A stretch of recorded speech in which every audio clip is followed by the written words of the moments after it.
All right. So, welcome back to the channel. It is me, Adrena Monet. I thank you so much for tuning in to today's conversation. We are continuing our discussion on a Narc Abuse survivor's truth-telling experience versus the Narc's smear campaign and other diabolical narratives. I will be sure to link part 1 of the conversation here right about now. If you haven't tuned in, or if you want to tune in to get the points of wisdom and insight again. I guess without further ado, of course, don't forget to like, comment, share out the video, share it out on social, share it out in like group text messages, and share it out through email, whatever the case may be, with fellow Narc Abuse survivors, and just with anyone who's open enough to want to get sound knowledge and insight on how these diabolical subhumans operate. Okay, so, and of course, most of all, sharing is free, and so kindly do so. I appreciate it each and every time you guys do so, and I do the same for others. And so that's pretty much that on that. Let's go ahead and get into the final 3 points. We're going to be continuing on with the second dynamic of our personal narratives versus the Narc's smear campaigns and otherwise. The second dynamic would be delivery or tone, the delivery through which, the message is given, right? Or a story is given. So I wrote down that it definitely takes courage to find yourself making the decision to write a book or a series thereof, to create a blog series, start a YouTube channel or other online social community, etc., to increase sound awareness about all things narc abuse. But it also takes quite a bit of inner healing and self-work, confidence, etc., to do so as well. All personal qualities and intentions the narc hopes to rob you of, as with any and everything else they robbed you of while in connection with them. As a family member of theirs, you haven't been a friend to them, but of course they were never a friend to you, through professional business relations, etc. This being the case, your truthful storytelling about your narc experience carries a cool, calm, reflective tone whenever you're sharing, because you honestly have no ill will towards the narc, although their presence and existence is absolutely sickening and diabolical, and you simply want to move on with your life bit by bit, day by day, in peace. The narc's tone, however, is in delivering their various smear campaigns against you is always, it's going to always be aggressive, abrasive, boisterous, overly sarcastic, and then some. And coming to mind, of course, there are some narcs, and on certain days when they're able to act that well, they're able themselves to have a counterfeit, cool, calm sort of nature about how they're delivering the message. Before, oftentimes, let's just be honest, their smear campaigns, at least mine. Some of y'all have heard my smear campaigns, so y'all know. Some of y'all have heard my smear campaign, so you know how she sounds.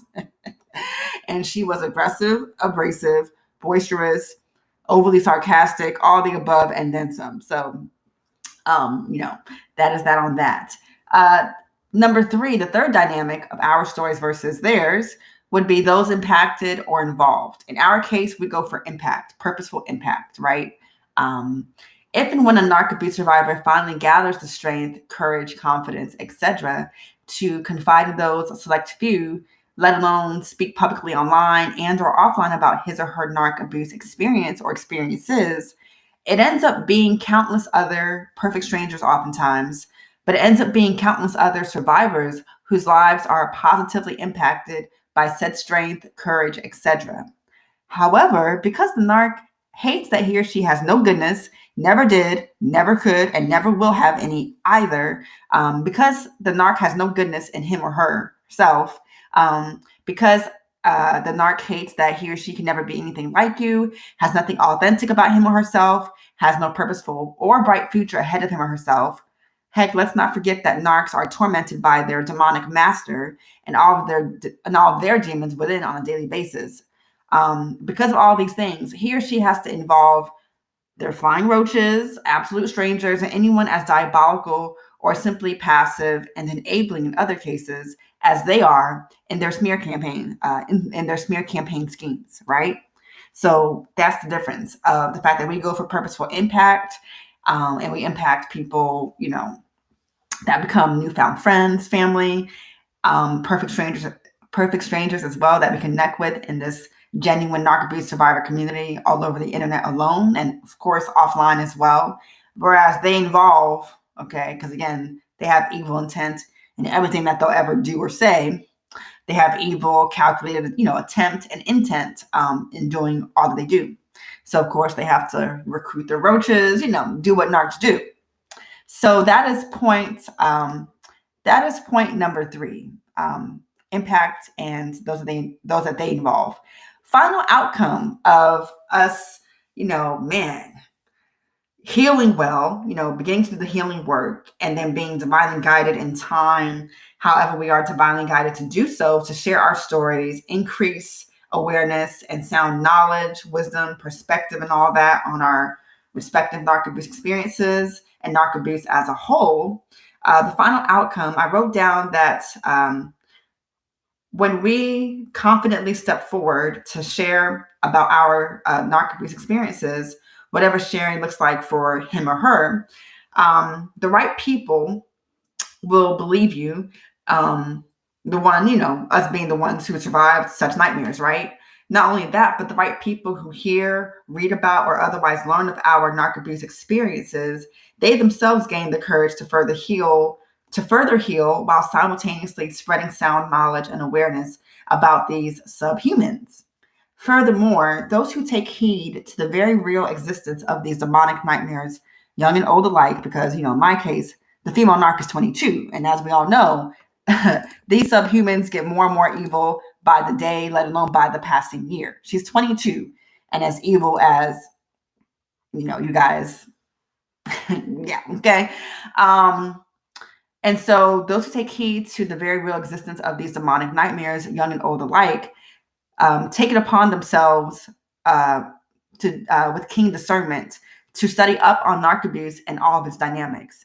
On the other hand, the narc who deep down inside hates him or herself really and truly has to find ways of increasing the demonic creativity behind his or her schemes to destroy you if prior or currently existing smear campaigns and other narratives about you are unsuccessful because you did not respond in fear or with intimidation, etc. The narc also sees with rage and anger if and when you position yourself to know how to properly deal with their smear campaigns against you. All the while, and then I wrote down in closing that all the while, through divine and other supernatural protections and strengthened resilience, we end up persevering in life in various respects in spite of all that we endured through whatever type of narc connection or dynamic we experienced. We end up persevering in life in spite of. And man, that's just the miracle, in it all, to be quite fair. So again, as always, let me know down in the comments what points resonated with you the most of these final 3 dynamics where we discussed the narc's delivering tone versus ours, those impacted or involved in our storytelling, and the final outcome of us sharing our personal experiences with narcs versus them, doing the opposite, okay? Attacking, doing what narcs do. So share down below how any of those points resonate with you. Let me know how you've been encouraged by this message. That's my hope. That's my goal each and every time. And we will connect again soon enough. I appreciate you for joining me for this conversation. And we'll connect again soon enough. So my name is Adrena Monet. I'm signing off. Peace, peace.